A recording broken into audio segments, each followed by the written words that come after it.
The fluorescent lights above me buzzed like angry wasps, their harsh white glow making my eyes water.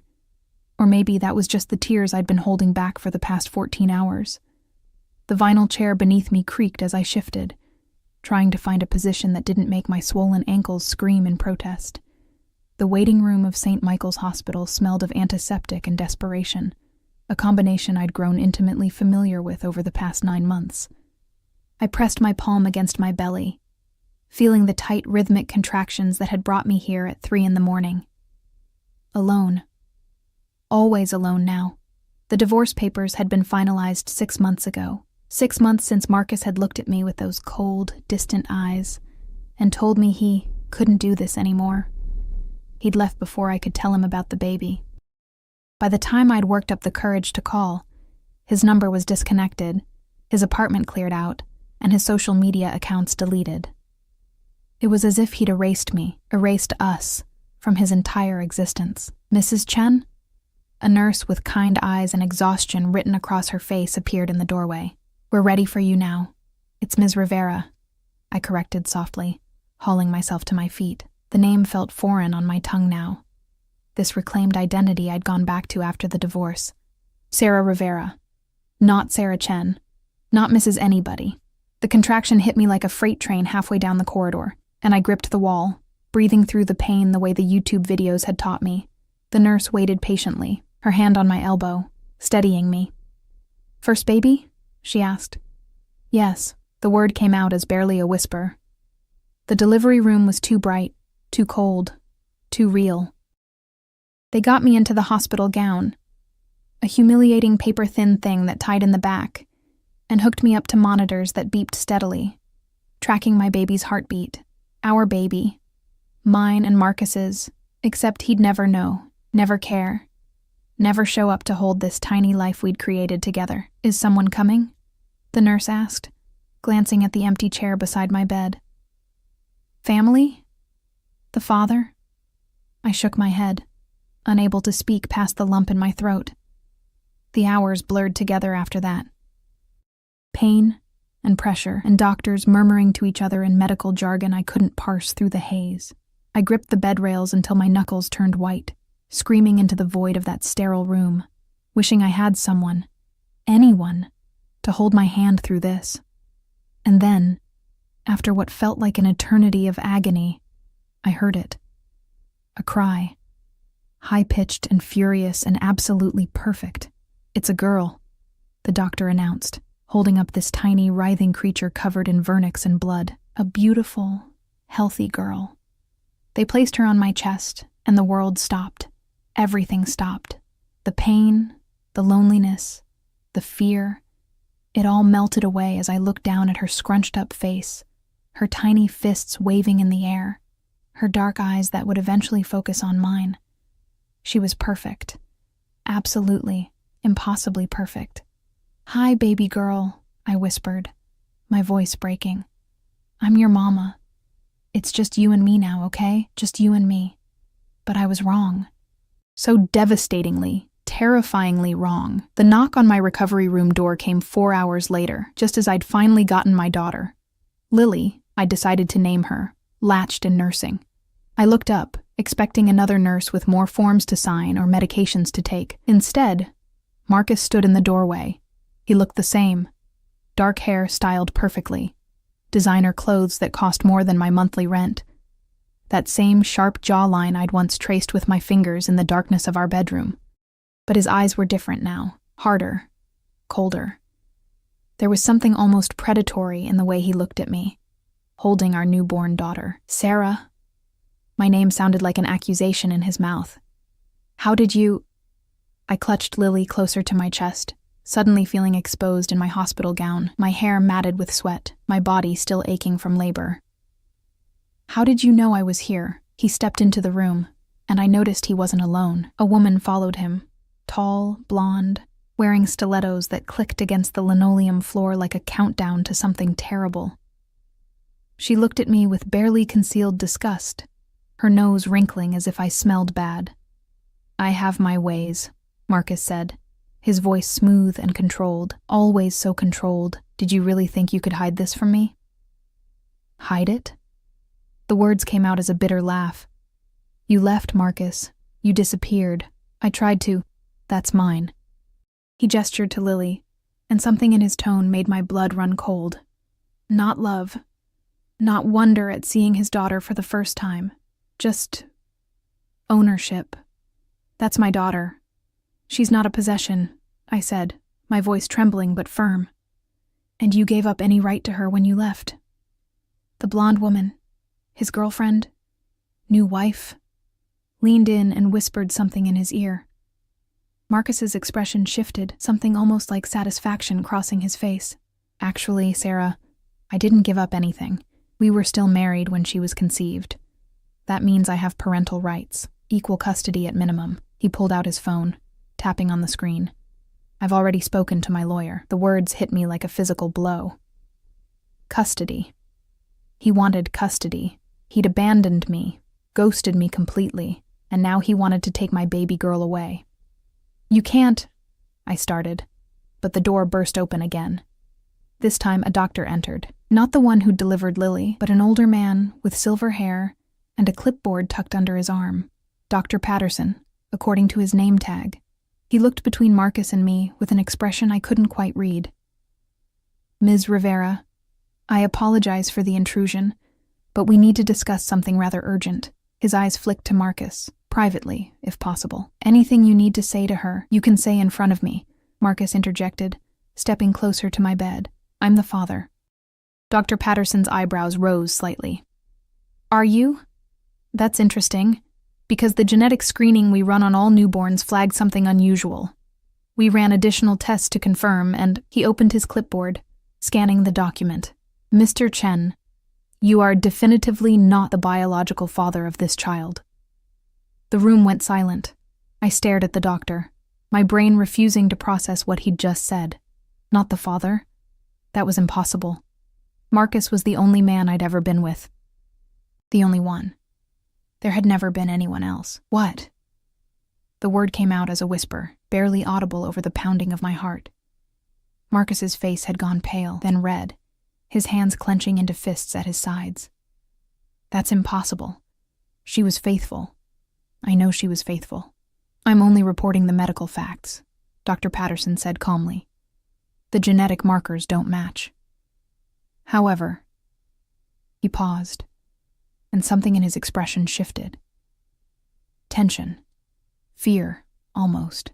There is a match in our database. The biological father's DNA is flagged in our system. Flagged, I echoed. What does that mean?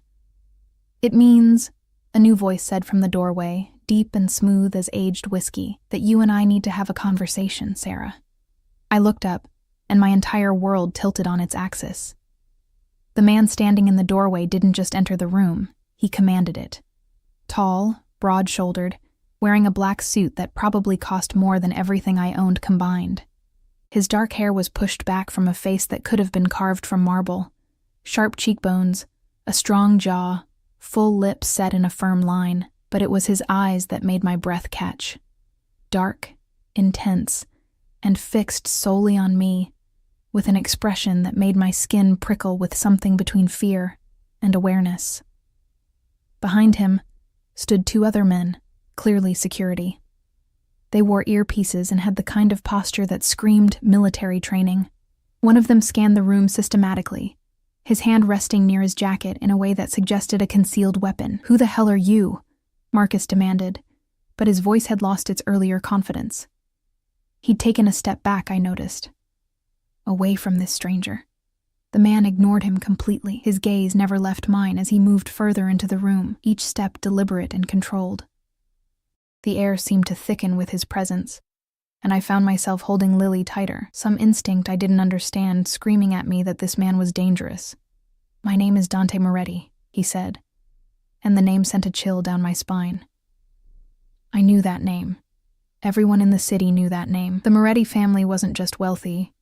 They were untouchable, connected. There were whispers about their business dealings, rumors that never made it to print because journalists who dug too deep tended to disappear. I don't understand, I managed to say, my voice shaking. I've never met you. 7 months ago, Dante interrupted, his voice softer now, but no less intense. The Grand Plaza Hotel, the charity gala for children's cancer research.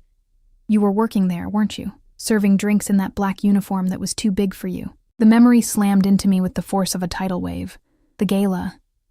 I'd taken the catering job to make extra money after Marcus had started coming home later and later, his credit card statements showing charges I didn't recognize. I'd been carrying a tray of champagne flutes through the crowded ballroom when someone bumped into me from behind. The tray had tilted, and I'd stumbled forward, the glasses sliding, straight into someone's chest. Strong hands had caught me, steadied me. I'd looked up into dark eyes and felt something electric pass between us. He'd smiled. A real smile, not the practiced kind wealthy people gave servers, and told me not to worry about his shirt. "It's just fabric," he'd said. "Are you all right?" I'd nodded, mortified, already stepping back and apologizing profusely, but he'd kept his hand on my arm for just a second longer than necessary, his thumb brushing against the inside of my wrist where my pulse was racing. "What's your name?" he'd asked. "Sarah," I'd whispered. And then someone had called his name, Dante, and he'd been pulled away into the crowd. I'd watched him go, this beautiful, powerful man who'd looked at me like I was more than just invisible help in a too-big uniform. For the rest of the night, I'd felt his eyes on me, tracking my movements across the ballroom. I'd gone home to Marcus that night, crawled into bed beside him, and tried to forget the way a stranger's touch had made me feel more seen than my own husband's ever had. "I remember," I whispered now, looking at Dante Moretti standing in my hospital room, claiming to be my daughter's father. "But we never... nothing happened. You just caught me when I stumbled, that's all." "Is it?" His eyes held mine, and I saw something flicker in their depths. "Think carefully, Sarah. Think about what happened after the gala ended." My mind raced, fragments of memory surfacing like debris after a shipwreck. The gala had run late. I'd been one of the last servers to leave, exhausted and aching in my uncomfortable shoes. I'd walked out the back entrance toward the parking garage, my car sitting in the far corner where employees were required to park. The footsteps behind me, the sudden grip on my arm, spinning me around. Marcus, his breath reeking of alcohol, his eyes wild with something I'd never seen before. "Who is he?" he'd demanded. "Who's the guy you kept making eyes at all night?" "No one," I'd said, confused and frightened. "Marcus, what are you—" He'd dragged me toward a service corridor, and everything after that was fragmented, shouting, his hands on me, rough and angry, me trying to pull away, and then nothing, a blank space in my memory, like someone had taken an eraser to that night. I'd woken up the next morning in my own bed with a pounding headache and bruises on my arms that Marcus had said were from me, being dramatic and falling when he'd tried to take me home because I'd had too much to drink, but I hadn't been drinking. I never drank at catering events. I couldn't afford to lose the job. "I don't remember," I said slowly, my heart hammering against my ribs. "After the gala, there's a gap. I thought I was just tired, but..." Dante's jaw tightened, and for the first time, I saw pure rage flash across his face. It was there and gone in an instant, replaced by that controlled mask. But it had been real, terrifying and somehow protective. "Dr. Patterson," Dante said, not taking his eyes off me. "Would you mind giving us the room? Mr. Chen as well. This is a private matter." "Now wait just a damn minute," Marcus started. But one of Dante's security guards moved forward, his presence enough to make Marcus stumble back. "The hospital has already confirmed I'm the biological father," Dante said, his voice dropping to something cold and dangerous. "Which means you have no legal standing here. I suggest you leave before I have security escort you out." Marcus looked at me, and I saw calculation in his eyes. He was weighing his options, trying to figure out how to spin this to his advantage. The blonde woman tugged on his sleeve, whispering urgently. "This isn't over," Marcus said finally, pointing at me. "You're going to regret this, Sarah. You're going to regret all of it." He stormed out, his girlfriend click-clacking behind him, and suddenly the room felt both larger and smaller. Just me, Lily sleeping against my chest, and Dante Moretti, a man I didn't remember, claiming to be my daughter's father. Dr. Patterson cleared his throat. "Ms. Rivera, would you like me to stay?" I should have said yes. Every instinct I'd developed over years of being careful, of protecting myself, screamed at me to keep the doctor in the room. But when I looked at Dante, I didn't see the same coldness I'd seen in Marcus's eyes. I saw something else. Something fierce and possessive, and utterly focused on me and the baby in my arms. "It's okay," I heard myself say. "You can go." The door clicked shut, and I was alone with a stranger who was apparently the father of my child. A stranger I couldn't remember being with. A stranger whose name carried weight and danger and power that made Marcus look like a child playing dress-up. Dante moved closer, and I found I couldn't breathe properly. He sat down in the chair beside my bed, not hovering over me, not crowding me, but close enough that I could smell his cologne. Expensive, masculine, intoxicating. "I'm going to tell you something," he said quietly, his eyes never leaving my face. "And I need you to listen very carefully. Can you do that for me, Sarah?" I nodded, my throat too tight to speak. "That night, after the gala, your husband drugged you." The words hung in the air between us, heavy and impossible. "Drugged me." "That's not—" I started, but Dante held up a hand, silencing me with just that simple gesture. The gold ring on his finger caught the harsh hospital light, and I noticed the family crest engraved on it. Old money, old power.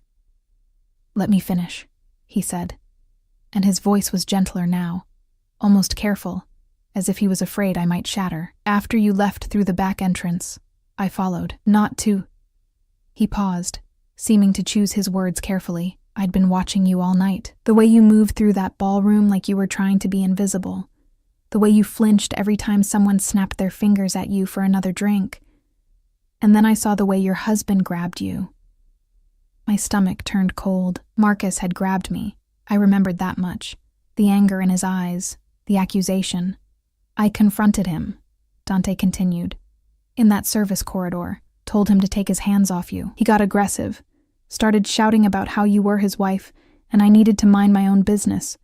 You were barely conscious by then. Whatever he'd given you was working fast." "Why would he drug me?" The question came out as a whisper. "He was my husband. If he wanted to take me home, he could just—" "Because he was angry," Dante interrupted, and now his voice held an edge of fury that made my breath catch. "Jealous. He'd seen us together when I caught you. Saw the way I looked at you, the way you looked at me, and he wanted to punish you for it." I pulled Lily closer, as if her tiny body could shield me from these terrible truths. She stirred against my chest, making small mewling sounds in her sleep. "I took you from him," Dante said simply. "Told my security to handle your husband. Got you into my car. You were fading in and out of consciousness, mumbling about needing to get home, about how Marcus would be angry if you weren't there when he got back. I took you to my penthouse instead. Had my private physician examine you, make sure whatever he'd given you wasn't going to cause permanent damage." My mind was reeling, trying to process this information, trying to reconcile it with the blank space in my memory. "I don't remember any of this. The drug he used causes temporary amnesia. Rohypnol, most likely. My doctor confirmed it from your blood work." Dante's hands clenched into fists on his knees, and I saw his jaw working. "You stayed in my guest room that night. I sat outside your door to make sure you were safe. In the morning, you woke up confused, frightened. You didn't remember the gala ending, didn't remember your husband attacking you, didn't remember me bringing you to safety. Then how—" I couldn't finish the sentence. "How did we end up conceiving Lily?"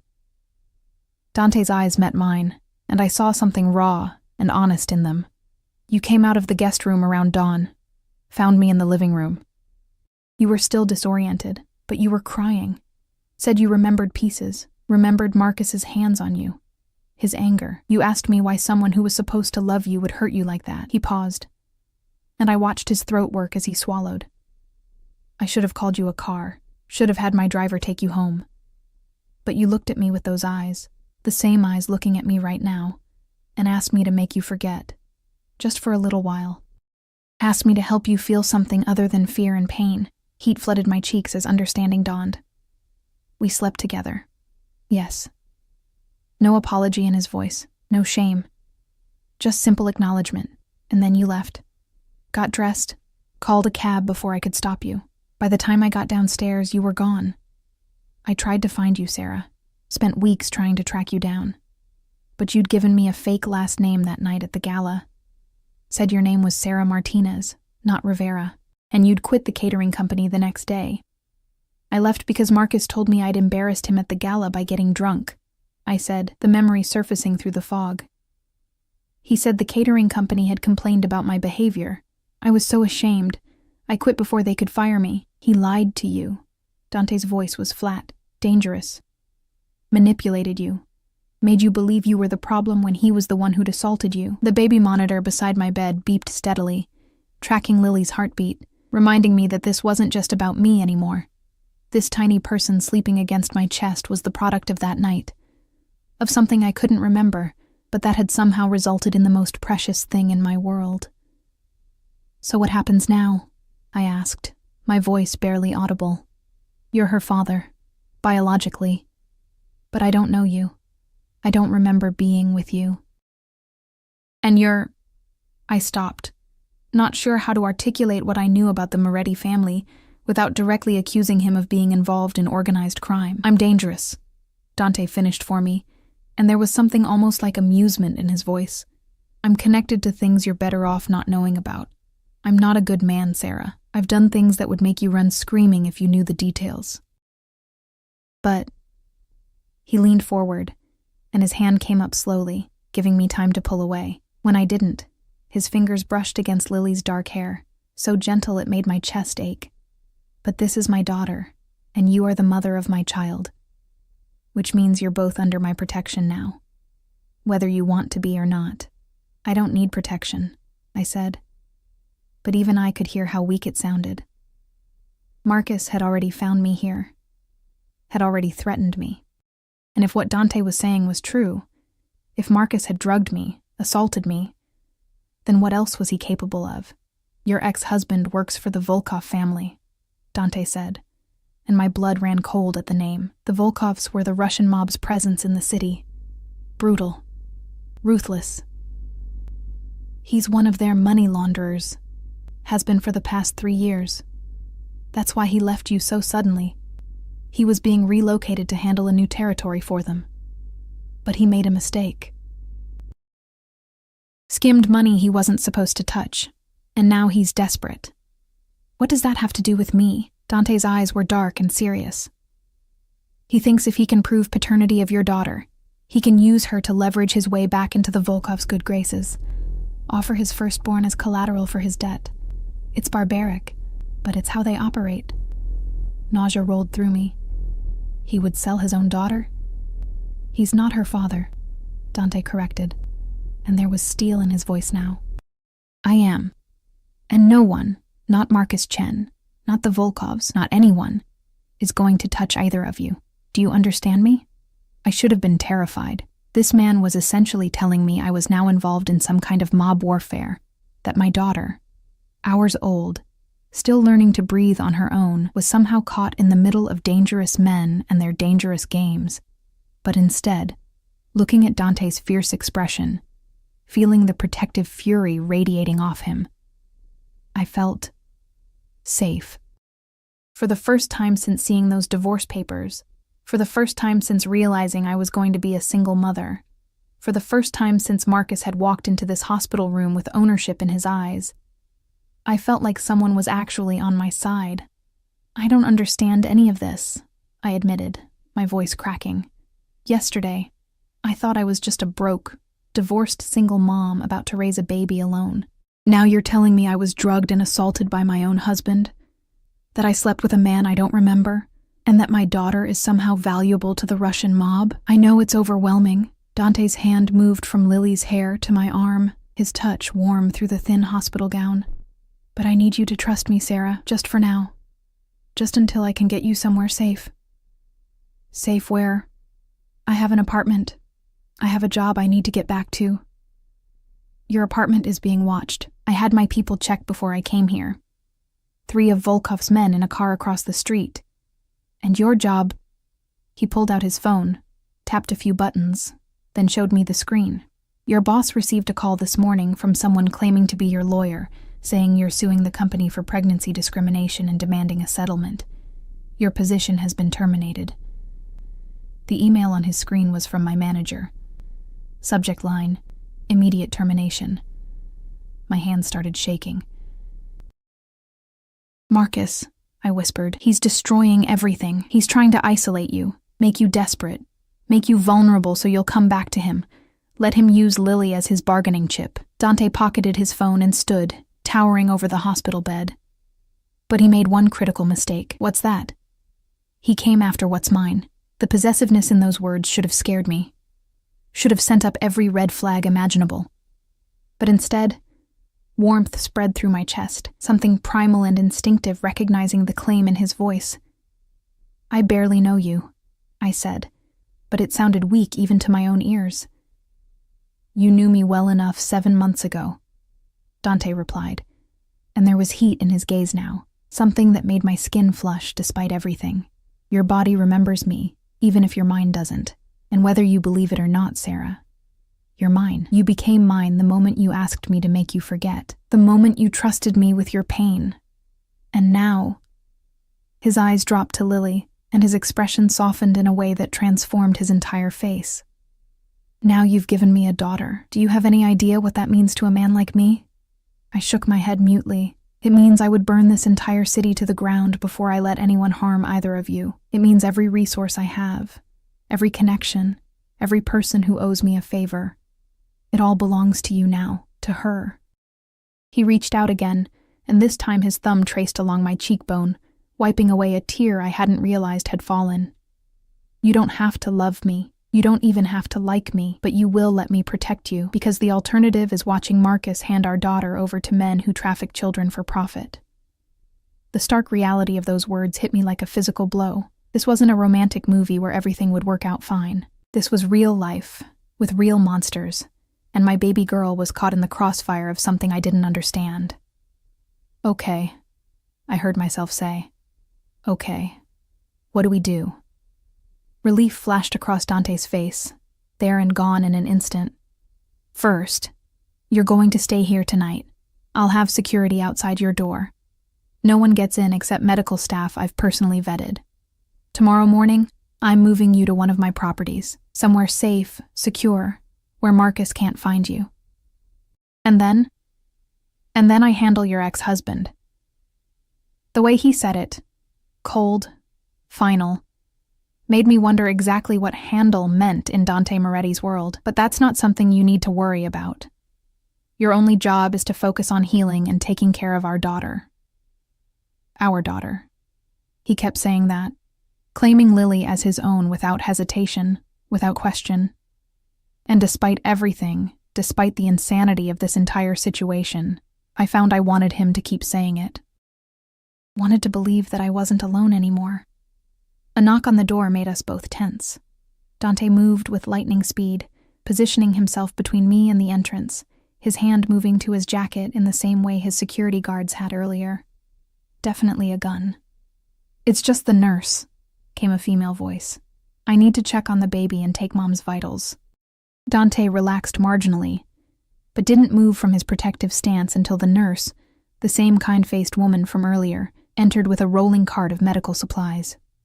Her eyes widened when she saw Dante, recognition flashing across her face. Everyone knew the Morettis, but she quickly schooled her expression and turned to me with a professional smile. "How are we feeling, Mama? Is she latching okay?" The next 20 minutes passed in a blur of medical checks and instructions. The nurse examined Lily, pronounced her perfect and healthy, then checked my incision site from where they'd had to do an emergency C-section during the delivery. I'd forgotten about that part, the sudden drop in Lily's heart rate, the rushed decisions, the terrifying speed with which they'd prepped me for surgery. Throughout it all, Dante stood by the window, his phone pressed to his ear, speaking in low, rapid Italian to whoever was on the other end. I caught fragments. Immediate extraction, full security detail, eliminate the threat. and decided I was better off not knowing the details. When the nurse finally left, Dante returned to my bedside. My men are securing the property now. It's outside the city, on a private estate, gated, guarded, completely isolated. You'll have everything you need: a nursery, medical equipment, round-the-clock help if you want it. It sounds like a prison, I said quietly. It's a sanctuary, he corrected. A prison is somewhere you can't leave. You're free to go anytime you want, Sarah, but if you leave my protection, I can't guarantee your safety, or hers. As if on cue, Lily began to fuss, her small face scrunching up as she started to cry. Instinctively, I adjusted her position, trying to soothe her, but my body was exhausted, my arms shaking from the effort of holding her. Here, Dante said softly, and before I could protest, he was reaching for her. Let me. I should have refused, should have held on to my daughter and kept this dangerous stranger at arm's length, but I was so tired, and he was looking at Lily with such wonder, such fierce protectiveness, that I found myself carefully transferring her into his arms. He held her like she was made of glass, supporting her head with one large hand, cradling her body against his chest with the other. And as I watched this powerful, dangerous man gently rock my newborn daughter, whispering to her in Italian, words I didn't understand but that sounded like promises, something inside me cracked open. Mia piccola principessa, he murmured. My little princess. No one will ever hurt you. I swear it on my life. Lily quieted in his arms, her crying settling into small hiccups as she stared up at his face with those unfocused, newborn eyes. And Dante smiled. A real, genuine smile that transformed his entire face into something beautiful and almost boyish. She's perfect, he said, looking at me. You made something perfect, Sarah. We made her, I corrected softly, and something hot and intense flared in his eyes at those words. Yes, he agreed. We did. The morning light filtered through the hospital blinds in pale strips, painting the room in shades of gold and gray. I'd barely slept. Every time I closed my eyes, I saw Marcus's face, twisted with rage and ownership. Or I saw Dante, this beautiful stranger, who'd somehow become the father of my child, holding Lily with such tenderness, it made my chest physically ache. 2 men stood outside my door now. Dante's security. One was tall and broad-shouldered with a scar running through his left eyebrow. The other was leaner, younger, but his eyes held the kind of alertness that suggested military training. Every time a nurse approached, they checked credentials, spoke into their earpieces, confirmed clearance before allowing entry. It should have felt suffocating. Instead, it felt like the first full breath I'd taken in months. Lily nursed contentedly at my breast, her tiny fingers splayed against my skin. The lactation consultant had come by an hour ago, pronounced us a perfect pair, and left with a cheerful reminder to stay hydrated. As if hydration was my biggest concern right now. My phone, which I'd silenced after the 10th call from an unknown number, sat on the bedside table like a ticking bomb. 43 missed calls since yesterday, 17 voicemails, dozens of texts that I was too afraid to read. Your phone's been buzzing all morning, one of the nurses said during her vitals check. She was different from the kind-faced woman from last night. Younger, with sharp eyes that took in everything. Want me to turn it off for you? Please, I whispered. She powered it down with efficient movements, then paused. Ms. Rivera. That man who was here yesterday, Mr. Moretti? My cousin works for his family, says he's tough but fair, says if he's protecting you, you're probably safer than the president. I didn't know how to respond to that, so I just nodded. She gave me a knowing smile and left, pulling the door closed behind her. Dante arrived at 9 o'clock exactly, looking like he'd stepped out of a fashion magazine despite the early hour. Different suit, charcoal gray this time, with a black shirt underneath that made his dark eyes seem even more intense. His hair was still damp from a shower, and I caught the scent of his cologne as he approached the bed. How are you feeling? He asked, his gaze moving from me to Lily and back again. Sore, confused, terrified, I admitted. Take your pick. A ghost of a smile touched his lips. All reasonable responses. He pulled the chair closer, settling into it with the kind of grace that suggested he was comfortable anywhere, in any situation. The doctor says you can be discharged this afternoon. I've arranged for a private ambulance to transport you to the estate. Ambulance? I can walk. You had major surgery less than 24 hours ago. Dante interrupted gently, and the fewer people who see you leaving, the better. Marcus has people watching the main entrances. We're going out through the service exit in a medical transport vehicle. He'll be expecting a regular car. The level of planning, the attention to detail, it should have impressed me. Instead, it just reinforced how far out of my depth I was. You've done this before, moved people who needed to disappear. It wasn't a question, and Dante didn't treat it like one. Yes. Did they survive? The words came out before I could stop them. The people you moved. Did they make it? His expression grew serious. The ones who followed my instructions? Yes. The ones who thought they knew better, who tried to contact old friends or go back to their old lives. He paused meaningfully. Not all of them. Fear coiled in my stomach, cold and sharp. Is that supposed to reassure me? It's supposed to make you understand the stakes. Dante leaned forward, his elbows resting on his knees, bringing him closer to where I sat in the hospital bed. I need you to be smart about this, Sarah. That means no phone calls to friends, no social media posts, no trying to maintain your old life. For the next few weeks, maybe longer, you exist only where I can protect you. And what about after? I shifted Lily to my shoulder, patting her back gently to burp her. Do I just hide forever? Does she grow up in some compound, never knowing normal life? After, we deal with Marcus permanently. And the way he said it, so matter-of-fact, so final, sent chills down my spine. Once he's no longer a threat, you can decide what kind of life you want. But right now, survival comes first. Everything else is secondary. Lily let out a small burp, and despite everything, I found myself smiling. Such a normal, mundane sound in the middle of this insane conversation about mob protection and permanent solutions. Dante's expression softened as he watched us. Can I hold her again? I hesitated for just a moment before carefully transferring Lily into his waiting arms. He cradled her with the same gentle certainty as last night, his large hand somehow knowing exactly how to support her tiny body. She made a small sound of contentment, her face turning toward his chest as if searching for warmth. She trusts you, I observed quietly. Babies have good instincts, Dante replied, not taking his eyes off Lily's face. They know who means them harm and who will protect them. His thumb traced the curve of her cheek. So careful, so tender. She's going to have everything, Sarah. The best schools, the best opportunities. She'll never want for anything, except a normal life, I said, unable to keep the bitterness from my voice. Except parents who are actually together, who chose each other, who what? Dante's eyes snapped to mine, and there was challenge in them now. Who love each other. How did that work out with Marcus? He chose you, married you, and then drugged and abandoned you.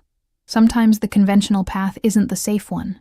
He wasn't wrong, but that didn't make this situation any less terrifying. I don't even know you. Then get to know me. He said it simply, as if it was that easy. We have time. You're going to be at the estate for weeks at minimum. Ask me anything you want. I looked at him. This powerful, dangerous man holding my newborn daughter like she was the most precious thing in the world, and dozens of questions tumbled through my mind. But only one seemed important in that moment.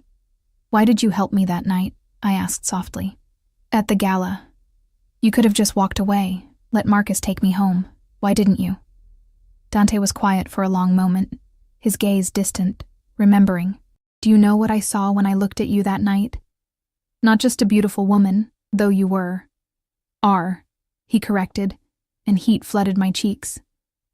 I saw someone who'd learned to make herself small, who flinched at loud voices and apologized for existing. I recognized it because I grew up with women like that. My mother, my aunts. They learned to disappear to survive.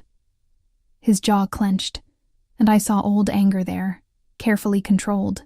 When I saw your husband grab you, saw the way you tried to pull away and couldn't, something in me just snapped. No one was going to hurt you while I was there to prevent it. And then when I realized he'd drugged you, that he'd done it deliberately to punish you for a crime you didn't even commit. He stopped, taking a visible breath. I couldn't let you go back to him. Couldn't send you back into that house where he could hurt you worse. So you took me home instead, I said, piecing it together. Kept me safe. And in the morning, I asked you to. You asked me to help you forget, Dante finished. And I should have said no, should have been stronger. But you looked at me with so much pain, so much need to feel something other than fear, and I... He shook his head. I wanted you. Had wanted you from the moment you stumbled into me with that tray of champagne. So I let myself have you, even though I knew it was selfish. Even though I knew you weren't in a place to make clear decisions. The honesty in his words, the rawness, made something shift in my chest. He wasn't making excuses or trying to paint himself as a hero. He was admitting his own weakness, his own desire, and somehow that made him more real, more trustworthy. I don't remember it, I admitted, and there was grief in my voice. I don't remember being with you, don't remember what it felt like, or what we said to each other. That entire night is just gone. I remember enough for both of us. Dante's voice was low, intimate. You were beautiful, responsive. You cried afterward, but not from pain. From relief, you said, like something inside you that had been locked away finally broke free. My breath caught, and I felt tears prick at my eyes. To know that somewhere in my lost memories was a moment of genuine pleasure, of connection. It was both comforting and devastating. I wish I could remember, I whispered. Maybe it's better that you don't. Dante shifted Lily carefully, tucking her more securely against his chest. That way, there's no history weighing us down, no expectations or disappointments. We get to start fresh, get to know each other as we are now. With her as our reason, a knock on the door interrupted us.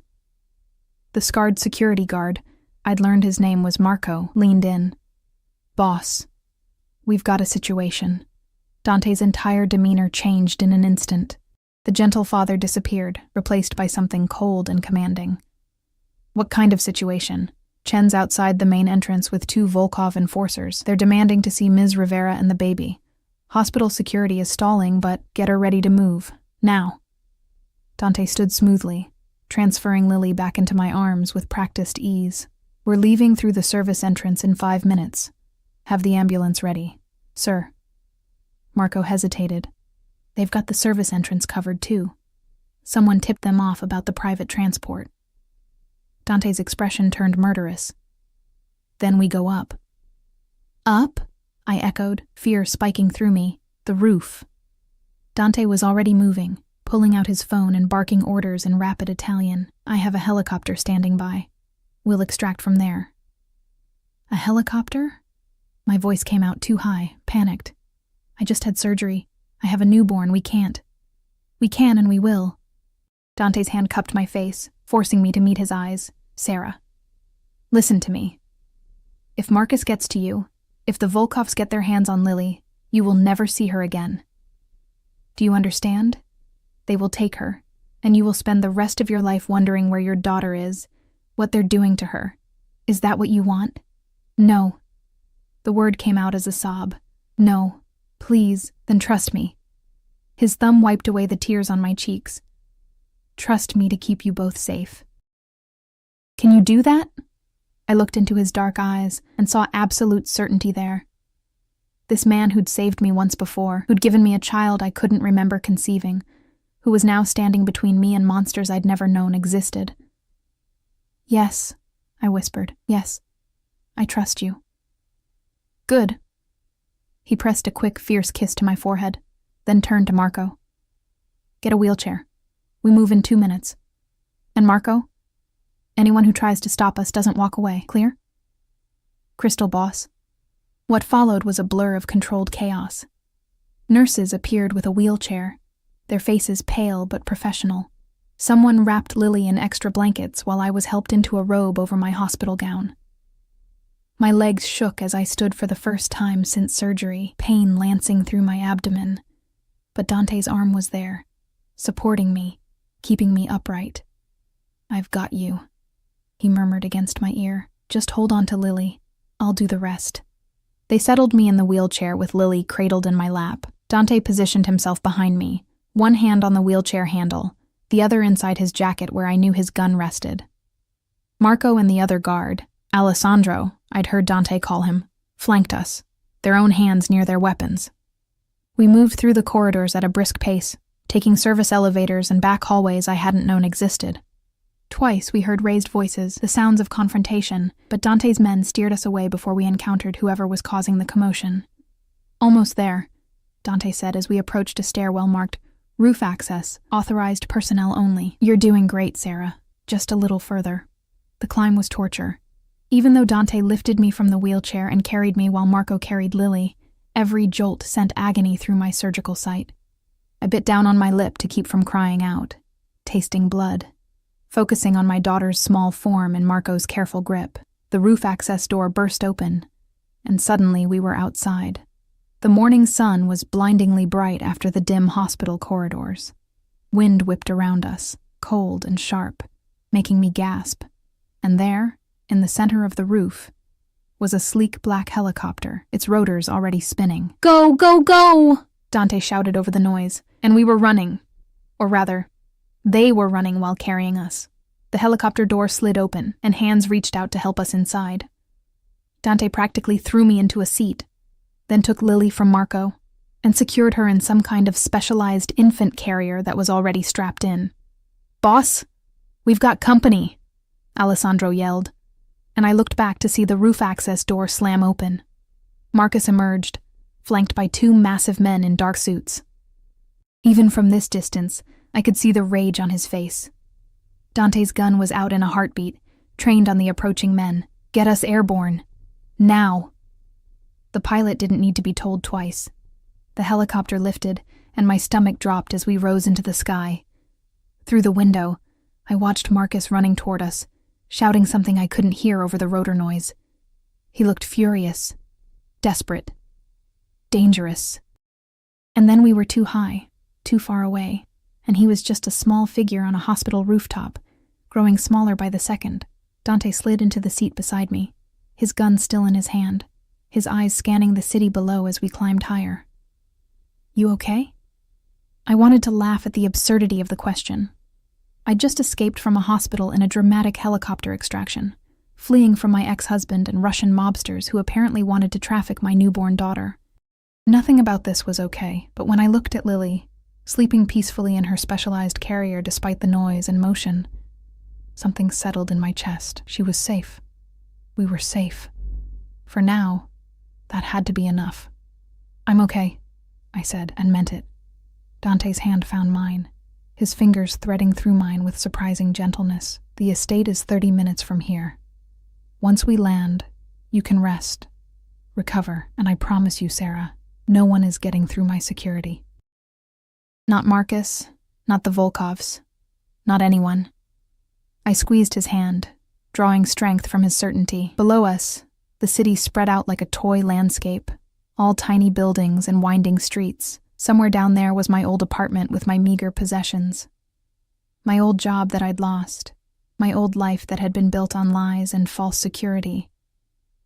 That life was gone now, dead and buried along with my marriage, and my naive belief that I could just quietly exist on the margins of the world. Now I was flying over the city in a private helicopter, holding the hand of a mafia boss, fleeing toward an uncertain future with a daughter I'd only just met. It should have been terrifying. Instead, watching Dante's profile as he stared out the window, seeing the protective tension in his shoulders, feeling the solid warmth of his hand in mine, I felt something I hadn't felt in years. I felt hope. The estate materialized below us like something from a dream, or perhaps a fairy tale, though I wasn't sure yet if it was the kind with a happy ending.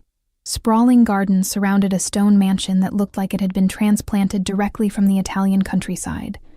High walls encircled the entire property, and I could see armed guards positioned at regular intervals along the perimeter. A gilded cage, I thought, then immediately felt guilty. These people were protecting us. This was sanctuary, not imprisonment. The helicopter touched down on a private helipad near the main house, and the moment the rotors began to slow, Dante was in motion. He unbuckled Lily's carrier with practiced efficiency, had he researched infant safety seats, and lifted her out, cradling her against his chest before turning to help me. "Easy," he murmured as I tried to stand. My legs nearly buckled, the pain from the surgery making everything spin. Dante's arm came around my waist, supporting most of my weight. "I've got you." A woman appeared beside us, early 50s, silver hair pulled back in an elegant bun, wearing dark slacks and a cream blouse. Her face was kind, but professional, and she immediately assessed me with the practiced eye of someone who'd dealt with traumatized people before. "Ms. Rivera, I'm Elena. I'll be coordinating your care while you're here." Her voice carried a faint Italian accent. "We have a medical suite prepared on the first floor. No stairs for you to navigate. Dr. Castellano is standing by to examine both you and the baby." "I just left the hospital," I protested weakly, but Elena was already guiding us toward the house with Dante on my other side. "Hospital doctors are competent," she said diplomatically.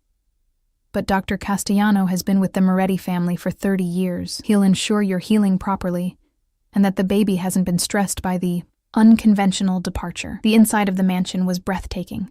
All marble floors and vaulted ceilings, with artwork that looked museum quality adorning the walls. But Elena led us quickly through the grandeur to a wing that felt more intimate, more lived in. She opened a door to reveal a spacious suite that somehow managed to be both luxurious and comfortable.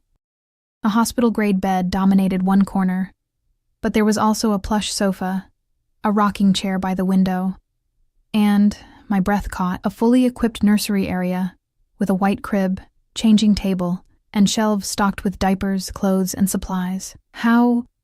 I started, but Dante answered before I could finish. "I had people working on this since yesterday," he said, gently lowering me onto the bed. "Everything you might need for the next few months. If something's missing, tell Elena and she'll acquire it." A man entered carrying a black medical bag. Dr. Castellano, presumably. He was older, with silver hair and wire-rimmed glasses, but his hands were steady as he approached. "Mr. Moretti," he greeted Dante with a respectful nod, then turned to me with a warm smile. "Ms. Rivera, congratulations on your daughter. Now, let's make sure you're both in good health, shall we?" The examination was thorough, but gentle. Dr. Castellano checked my incision, asked questions about pain levels and bleeding, and seemed satisfied with my answers.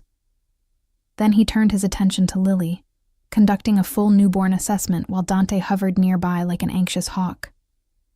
"She's perfect," the doctor finally pronounced. "Strong heartbeat, good reflexes, excellent color.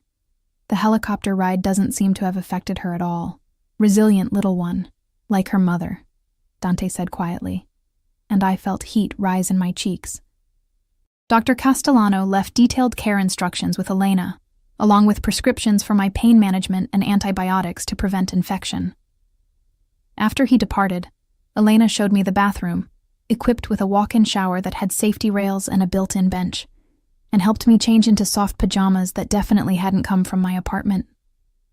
"Mr. Moretti had these sent from Milan," Elena explained when she saw me examining the designer label. "He wanted you to be comfortable. This probably cost more than my monthly rent," I murmured, running my fingers over the silk fabric. Elena's smile held secrets. "Mr. Moretti doesn't do anything by halves. You'll learn that quickly." Once I was settled back in bed with Lily nursing contentedly, Elena excused herself, leaving me alone with Dante. He'd removed his jacket and rolled up his shirt sleeves, making him look slightly less intimidating but no less powerful. He stood by the window, looking out over the gardens, his phone pressed to his ear as he spoke in rapid Italian. I caught fragments. Chen, Volkov, permanent solution, and decided I didn't want to know the details. Whatever Dante was planning for Marcus, it was probably better if I maintained plausible deniability.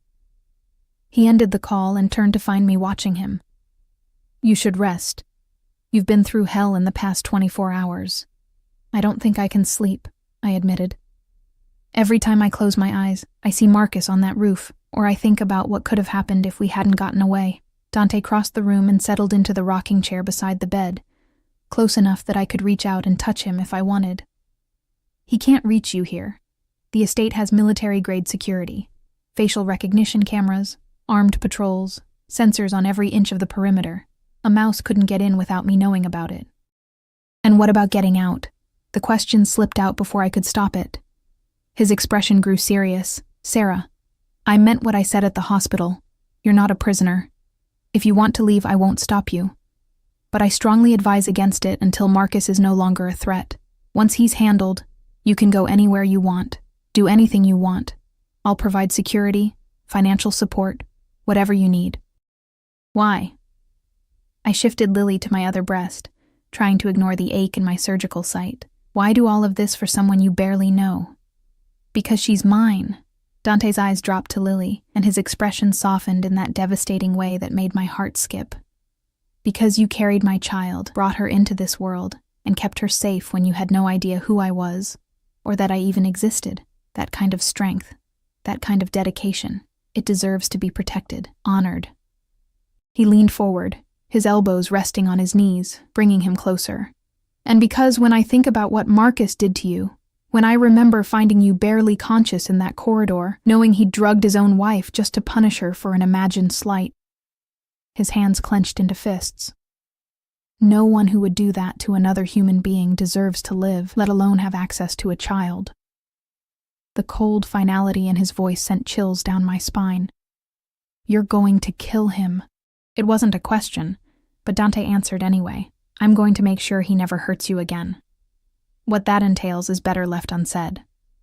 I should have been horrified, should have recoiled from this admission of planned violence, but all I felt was a terrible, shameful relief. Marcus had haunted my life for too long. First as the husband who'd grown increasingly controlling and cold, then as the ex who'd abandoned me, and now as the threat hanging over my daughter's head. If Dante could make that threat disappear— "I'm a terrible person," I whispered. "I should be telling you not to do this.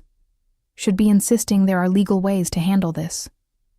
The legal system failed you when it let Marcus walk away from drugging and assaulting you," Dante replied. "When it would give him parental rights to a child he planned to sell to pay his debts. Sometimes the law isn't enough. Sometimes justice requires dirtier hands." Lily finished nursing, and I lifted her to my shoulder, patting her back gently. Dante stood and moved closer, his hand coming up to stroke her dark hair. "She has your nose," he observed softly. "And your eyes," I countered. "I noticed it this morning, that same dark intensity. God help us all if she inherits my temperament," Dante said with a slight smile. "I was a nightmare as a child. My mother used to say I came out of the womb arguing." It was the first personal thing he'd shared that wasn't directly related to the crisis we were in. I found myself hungry for more, for details that would help me understand this man who'd so thoroughly disrupted my life. "Tell me about your family," I said. "Your mother. Your childhood." Dante's expression grew distant, remembering. "My mother was French. Marie Dubois. She met my father when she was working as a translator in Rome. He was already deep in the family business by then, but she didn't care. Said she saw the man beneath the reputation." He paused. "She died when I was 12, cancer." "I'm sorry," I said softly. "My father never recovered. He became harder, colder, threw himself into work, into expanding the family's influence. I barely saw him after that, was raised mostly by my uncle Salvatore, and a succession of tutors and bodyguards." His jaw tightened. "I swore I'd never be like him. If I ever had a family, I'd be present, involved. I wouldn't let work consume everything. Is that why you're here?" I asked. "Instead of handling Marcus yourself?" "Marco and Alessandro are more than capable of managing that situation," Dante replied. "My place is here, with you." With her, his finger traced Lily's tiny hand, and she reflexively gripped it, making him smile. "I won't be an absent father, Sarah. I know this situation is far from conventional, but I meant what I said. She's mine. And I take care of what's mine." The possessiveness in his words should have bothered me, but instead it settled something anxious in my chest. For so long I'd felt alone, invisible, like my existence barely registered in the world. But the way Dante looked at me, at Lily, we weren't invisible to him. We were seen, protected, claimed. A soft knock interrupted us. Elena entered carrying a tray laden with food. You need to eat, Ms. Rivera. Keep your strength up for nursing. The smell of fresh bread and soup made my stomach growl, reminding me I hadn't eaten since yesterday. Elena set up a bed tray, and I realized the soup was minestrone, hearty and rich, with vegetables and pasta in a savory broth. There was also crusty bread, sliced fruit, and a chocolate pastry that looked sinful. This is too much, I protested weakly, but Elena just smiled. You're feeding 2 people now. Eat. Dante took Lily from me so I could eat properly.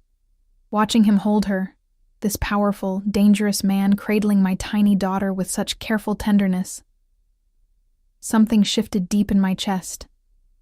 Something that felt dangerously close to trust, to hope, maybe even to something warmer. I was halfway through the soup when my entire body suddenly rebelled. Exhaustion crashed over me like a wave, so profound I could barely keep my eyes open. The spoon slipped from my fingers, clattering against the bowl. Easy, Dante said immediately, standing with Lily still in his arms. Elena, help her lie down. I'm fine, I tried to say, but Elena was already gently removing the tray and helping me recline against the pillows. My surgical site throbbed, my breasts ached from nursing, and every muscle in my body felt like it had been wrung out and left to dry. You're not fine. You've had major surgery, given birth, been terrorized by your ex-husband, and extracted via helicopter. Your body needs rest. Dante laid Lily in the bassinet beside my bed, then pulled a blanket over me. Sleep. I'll stay and watch her. You don't have to, I started, but he cut me off with a look. I want to. Let me do this, Sarah. Let me take care of you both. My eyes were already closing, sleep pulling me under despite my protests.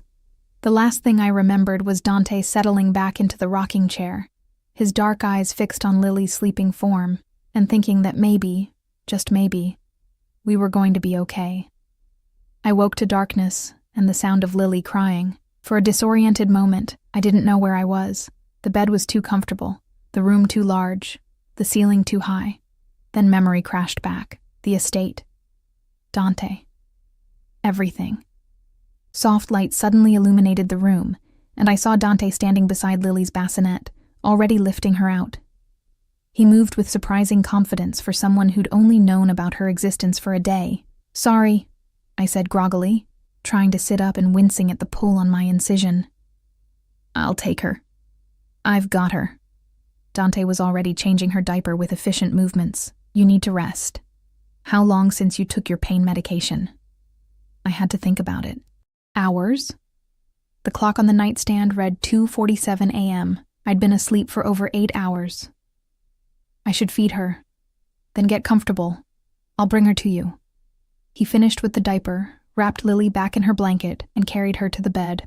I adjusted my position, and he carefully placed her in my arms, then handed me the glass of water and pain pills Elena had left on the nightstand. Take these first. I swallowed the medication and got Lily latched while Dante settled back into the rocking chair. It should have been awkward, this intimate moment of feeding our daughter with him watching, but somehow it wasn't. It felt natural. Right. You're good at this, I observed. The diaper changing. I barely know what I'm doing. I watched YouTube videos, Dante admitted, and I blinked in surprise. After you left the hospital, I spent 3 hours researching infant care. Diapers, swaddling, sleep schedules, everything. The image of this powerful mafia boss watching parenting tutorials on YouTube made something warm bloom in my chest. That's actually really sweet. I don't do anything halfway, he replied. If I'm going to be her father, I'm going to do it properly. That means knowing how to care for her, not just throwing money at the problem and hiring nannies. Will you tell me about it? I asked quietly. About your world. About what being part of your family really means. Dante was quiet for a long moment, his expression thoughtful. My world is complicated, dangerous, built on traditions that go back generations, and codes of honor that outsiders don't understand. But at its core, it's about family, about loyalty, about protecting what's yours at any cost. He leaned forward, his dark eyes intense in the low light. The Moretti family has operated in this city for over a century. We have legitimate businesses, restaurants, real estate, import-export. But there are other operations that exist in the gray areas: protection services, information brokering, conflict resolution for people who can't go through official channels. And the Volkovs? I asked. Marcus's people? The Volkovs are different. They're newer, more brutal. They deal in things we don't touch: human trafficking, hard drugs, anything that turns a profit regardless of the human cost. They've been trying to muscle into our territory for years, and Marcus's debt to them was an opportunity. If he could deliver a Moretti heir to them, it would give them leverage, power, a way to hurt us. Horror washed through me. They would have taken her, used her against you. They would have tried, Dante corrected, and his voice dropped to something cold and lethal. But they failed. Because you're here, she's here, and I will burn their entire organization to the ground before I let them touch either of you. Lily had finished nursing, her eyes drifting closed in that milk-drunk contentment all newborns had. I lifted her to my shoulder, and Dante immediately stood to take her, burping her with the confidence of someone who'd watched those YouTube tutorials very carefully. What happens now? I asked. With Marcus? With the Volkovs? Now we wait, Dante replied, gently rocking Lily. My people are working on locating Marcus and determining how deep his involvement with the Volkovs goes. Once we have that information, we'll handle it. Permanently. He placed Lily back in her bassinet, making sure she was swaddled properly before turning back to me. In the meantime, you heal. You bond with our daughter. You adjust to being here. And when you're ready, if you're ready, we talk about what comes next, for all of us.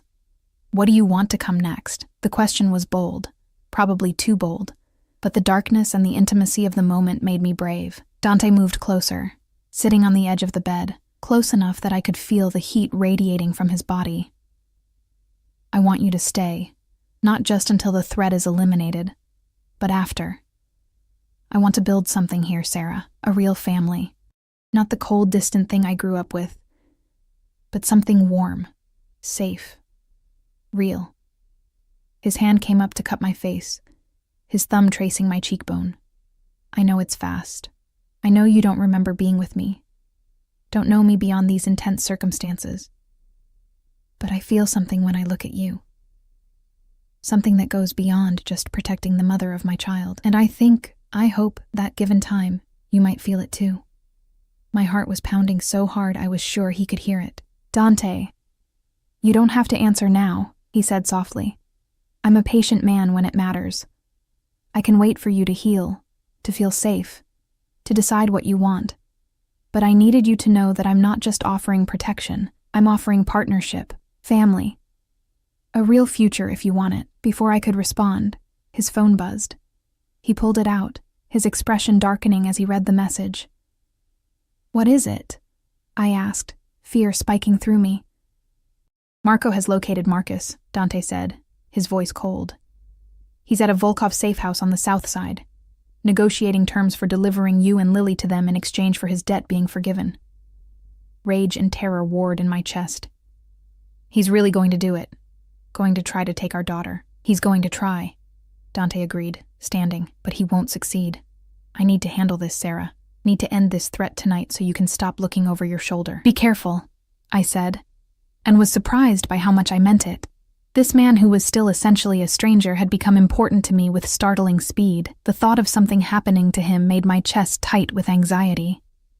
Dante leaned down and pressed a kiss to my forehead, then another to Lily's sleeping form. I'll be back before sunrise. Elena will stay with you. If anything happens, anything at all, she has protocols to move you to a secure location, but nothing will happen. I promise you that.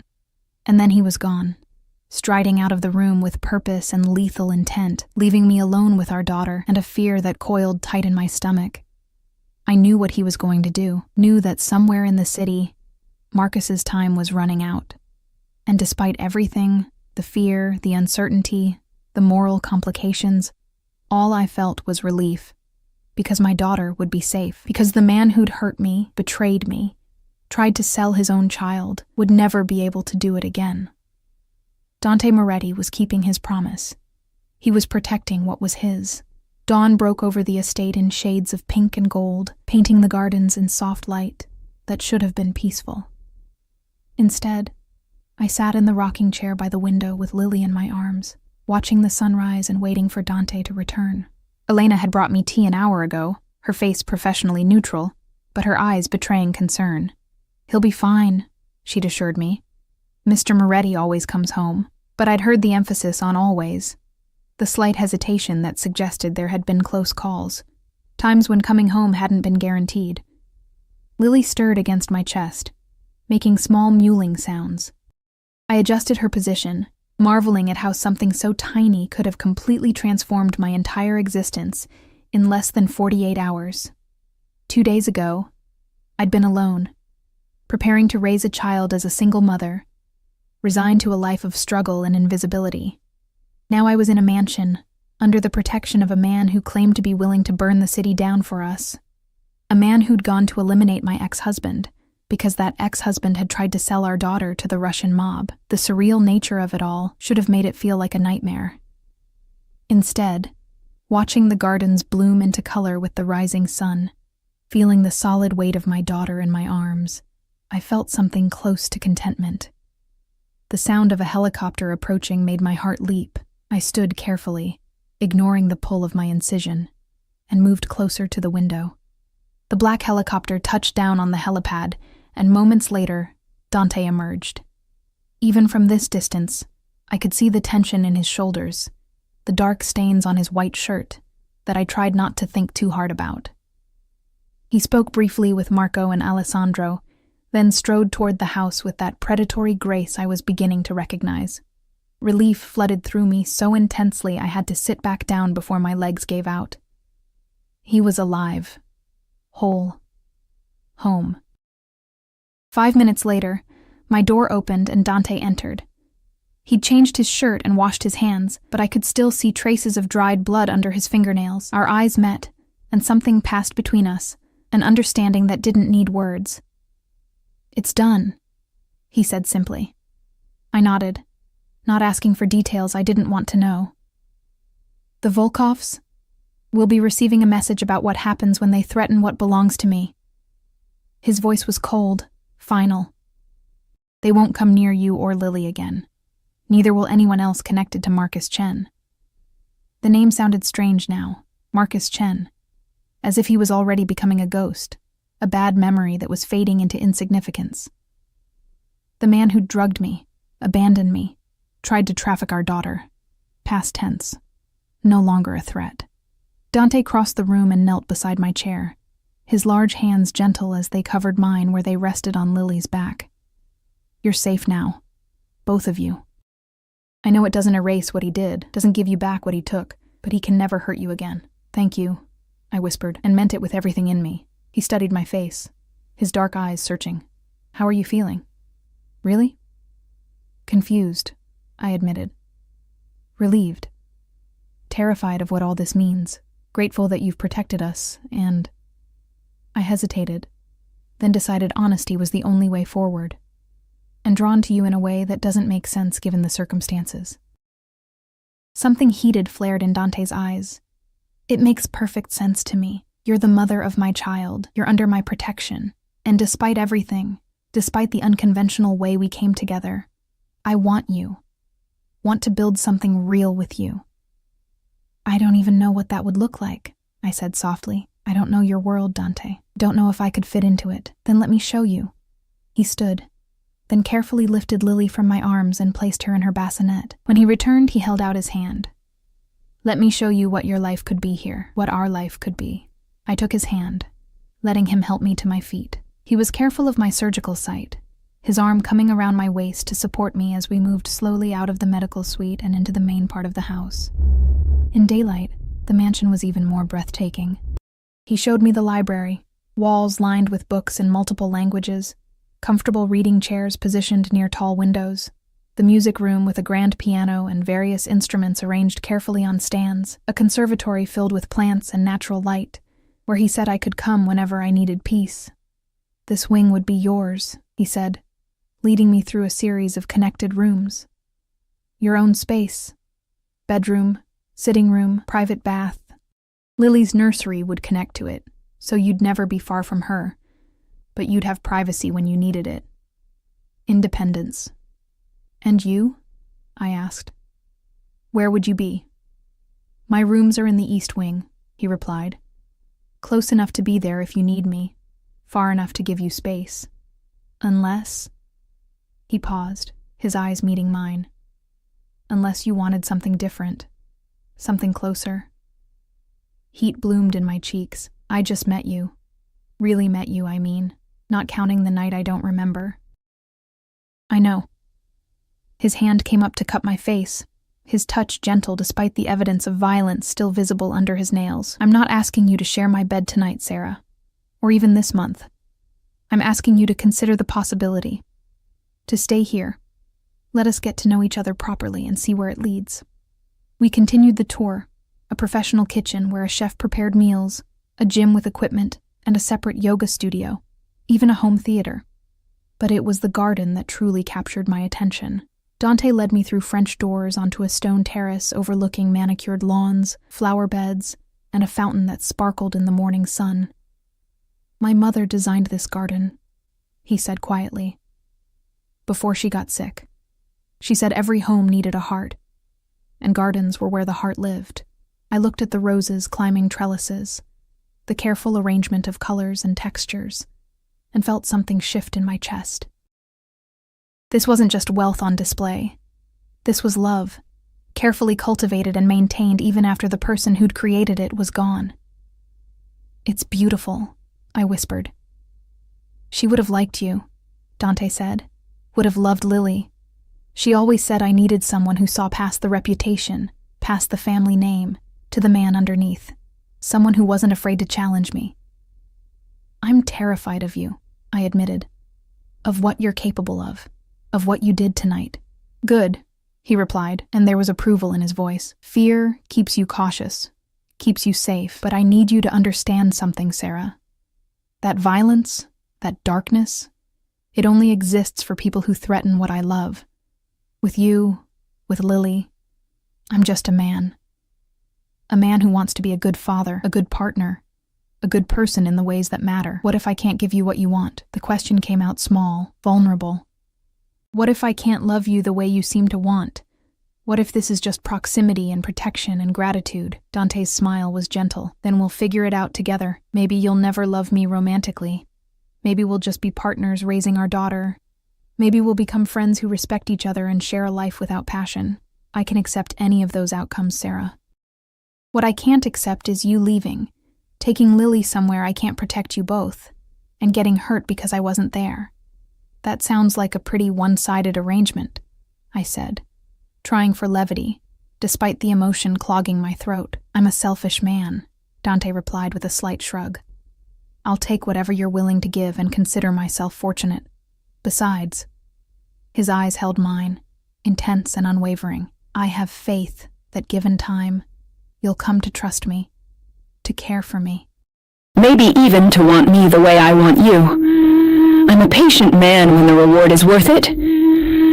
A cry from inside interrupted us. Lily, awake and demanding attention. Dante immediately turned toward the sound, but I stopped him with a hand on his arm. Let me, I said, but come with me. We returned to the medical suite together, and I lifted Lily from her bassinet, settling into the rocking chair to feed her.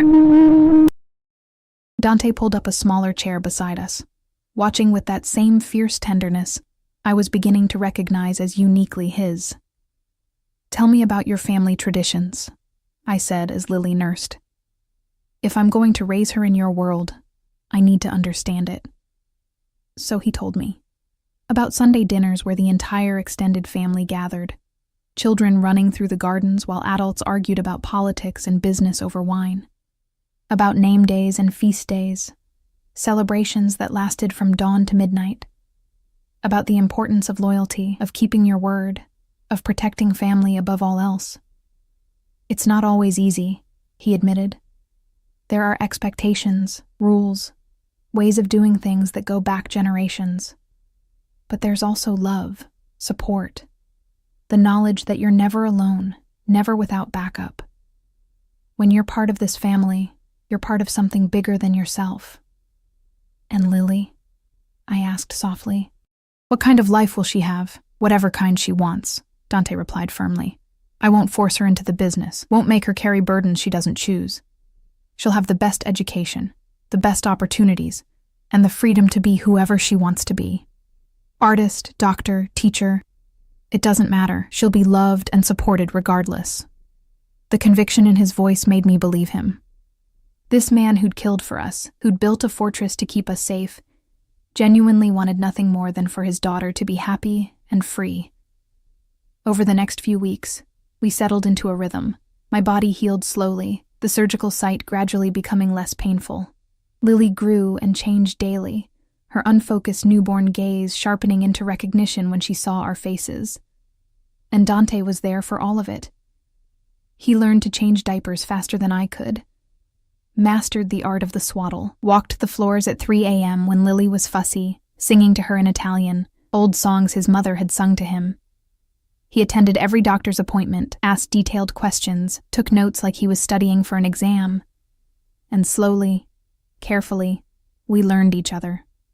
I discovered he loved old movies, particularly noir films from the 1940s, that he had a weakness for dark chocolate and good whiskey, that he'd studied literature at university before being pulled fully into the family business, and still read voraciously, novels, poetry, history. He learned that I'd wanted to be a teacher before financial necessity had derailed my education, that I loved thunderstorms and hated the color yellow, that I'd never traveled outside the country but had dreamed of seeing Paris since I was a little girl. We'll go, he said one evening as we sat in the library, Lily sleeping between us in her carrier. When she's a bit older, we'll spend a month in Paris. You can see the Louvre, Notre Dame, all of it. Just like that? I asked, amused by his casual certainty. Just like that, he confirmed. I have property there. A flat near the Luxembourg Gardens. You'd love it. The ease with which he talked about our future, about trips we'd take, things we'd do together, should have felt presumptuous. Instead, it felt nice. Like maybe the future didn't have to be something I faced alone. One night, about 3 weeks after we'd arrived at the estate, Lily was particularly restless. I'd fed her, changed her, checked her temperature, everything I could think of, but she continued to fuss, her small face scrunching up in distress. Here, Dante said, appearing in the doorway of my bedroom suite. I'd officially moved out of the medical room into the beautiful space he'd shown me that first day. Let me try. He took Lily and began to walk, a gentle bouncing motion that seemed to soothe her, and then he started singing, not the Italian lullabies he usually favored, but something in English. It took me a moment to recognize it as a song from The Wizard of Oz. Somewhere over the rainbow? I asked, surprised and charmed.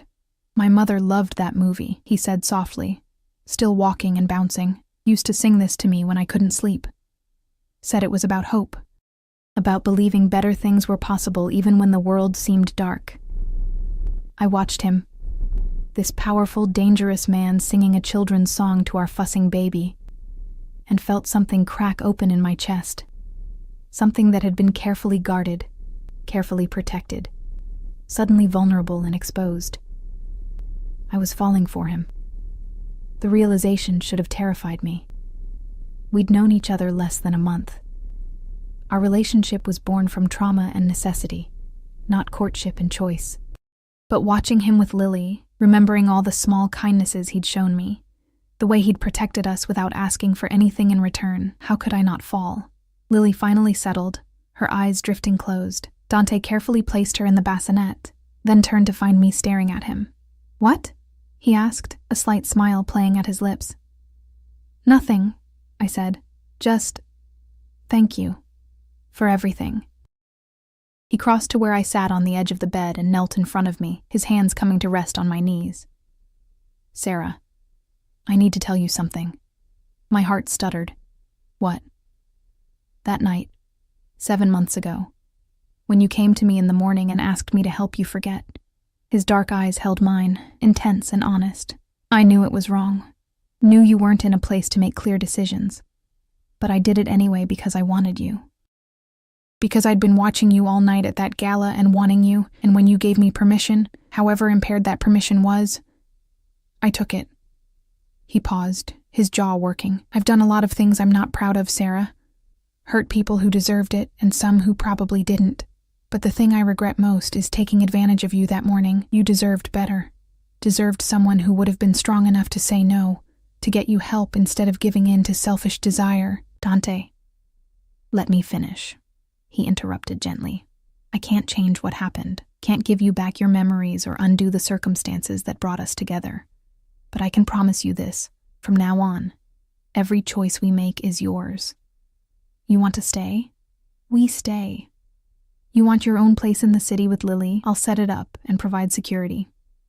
You want me in your life as more than just Lily's father? I'm here. But I won't push, won't manipulate or pressure. You get to decide, Sarah. You get to choose. Tears slipped down my cheeks, and I reached up to cup his face. What if I've already chosen? Hope flared in his eyes. What are you saying? I'm saying that maybe we got here in an unconventional way. Maybe I can't remember our first time together.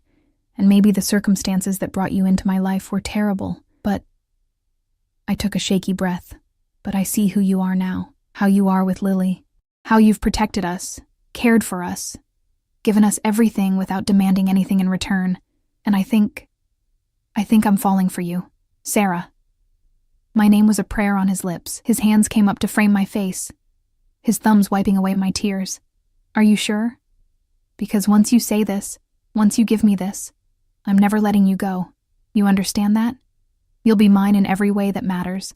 And I don't share. I don't give up. If you're going to change your mind, do it now. I'm not going to change my mind, I whispered. Kiss me, Dante. Help me make a memory I can actually keep this time. He leaned in slowly, giving me time to pull away, to change my mind. But I didn't want to. I met him halfway, our lips finally connecting in a kiss that was gentle and careful and absolutely perfect.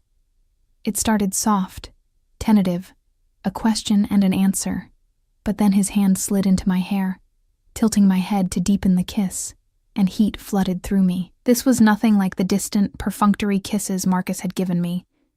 This was consuming, claiming, a promise of passion and protection wrapped together. When we finally broke apart, both breathing hard, Dante rested his forehead against mine. I've been wanting to do that since I walked into your hospital room. Why didn't you? Because you weren't ready. But you are now, aren't you? Ready to be mine? Yes, I breathed. I'm ready. 6 months later, I stood in the garden Dante's mother had designed, wearing a simple white dress and holding a bouquet of roses. Lily, now 7 months old and absolutely beautiful, was in Elena's arms, wearing a tiny dress that matched mine. The wedding was small, intimate. Just Dante's immediate family, his uncle Salvatore, various cousins and their children, and the staff who'd become like family over the months I'd lived at the estate. No elaborate ceremony, no hundreds of guests. Just the people who mattered, gathered in a garden to witness us choosing each other. Dante stood at the makeshift altar looking devastating in a black suit, his dark eyes fixed on me as I walked toward him. No one gave me away. I'd walked this path myself, made this choice myself, and that felt right. The ceremony was brief, conducted by a judge who was either very brave or very well compensated to conduct a Moretti wedding without asking questions. We exchanged vows we'd written ourselves, promises of partnership, protection, and love. When Dante slipped the ring on my finger, I saw his hand shake slightly, the only sign of emotion he allowed himself in front of his family. I love you, he whispered as we were pronounced husband and wife. I love you, and I will spend every day for the rest of my life proving you made the right choice. I know I did, I replied, and kissed him to seal the promise. The reception was everything I'd never known I wanted, loud and warm and full of life. Children ran through the gardens while adults danced and argued good-naturedly over wine and food. Lily was passed from person to person, cooed over and spoiled by what seemed like dozens of relatives who'd instantly claimed her as their own. Happy? Dante asked, pulling me close as we danced under the stars. Incredibly, I admitted, resting my head on his shoulder. 6 months ago I thought my life was over, thought I'd be alone forever, struggling to raise Lily by myself, and now you have a family, he finished. an overwhelming, loud, intrusive Italian family who will involve themselves in every aspect of your life and drive you crazy with their opinions and advice. I laughed. I can't wait. Later, after the guests had left and Lily was asleep in her nursery, Dante carried me over the threshold of his bedroom. Our bedroom now. He set me down gently, mindful of the fact that my body was still recovering from pregnancy and surgery, and began to slowly undress me. "I'm going to make love to my wife," he murmured against my neck, "going to give you memories to replace the ones that were stolen. Is that okay?" "More than okay," I breathed. He was gentle and patient, taking his time to relearn my body, to show me pleasure without rushing or demanding. And when we finally came together, when I felt him moving inside me and looked up to see his face, open and vulnerable and full of love, I understood what I'd been missing in my marriage to Marcus. This was what it felt like to be cherished, protected, loved. Afterward, we lay tangled together, his hand resting possessively on my hip, my head on his chest, listening to his heartbeat. "Thank you," I whispered. "For what?" "For saving me, for loving Lily, for giving me a life I never dreamed was possible. Sarah." He tilted my face up to look at him. "You saved yourself. You survived being drugged, abandoned, and terrorized. You brought our daughter into this world alone and kept her safe. All I did was provide the framework for you to thrive. Don't forget that. We saved each other then," I compromised. "Deal?" "Deal," he agreed and kissed me again. 2 years later, I sat in the same garden, watching Lily chase butterflies on chubby toddler legs, while her baby brother, Antonio, named after Dante's grandfather, napped in the carrier against my chest. I'd finished my teaching degree online, and in the fall, I'd start teaching at a private school in the city. Dante had bought the building and renovated it specifically so I could pursue my dream safely. Life wasn't perfect. There were still threats, still dangers that came with being part of the Moretti family, but Dante had built walls around us, metaphorical and literal, that kept the darkness at bay. And within those walls, we'd created something beautiful. Lily squealed with delight, and I looked up to see Dante striding across the lawn, home from whatever business had taken him to the city. She ran to him on unsteady legs, and he scooped her up, tossing her in the air and catching her while she giggled. "Mama!" she called, pointing at me. "Papa home!" "I see that, baby girl," I called back, smiling. Dante carried her over and sat beside me on the blanket, Lily immediately reaching for her sleeping brother. "Gentle," Dante reminded her. "Baby Tonio is sleeping." "Soft," Lily agreed, carefully patting Antonio's head before scrambling off to chase more butterflies. Dante's arm came around my shoulders, pulling me close. "How was your day?" "Perfect," I said honestly. "Absolutely perfect." And it was. Because somehow, through trauma and fear and impossible circumstances, we'd found each other. We'd built a family. We'd created a life filled with love and laughter and hope. I still didn't remember that night 7 months before Lily was born. Maybe I never would. But looking at the life we'd built, at the children we were raising, at the man who'd proven every single day that he loved me, I didn't need to remember. The present was more than enough. The future stretched ahead of us, bright with possibility. And I was exactly where I belonged.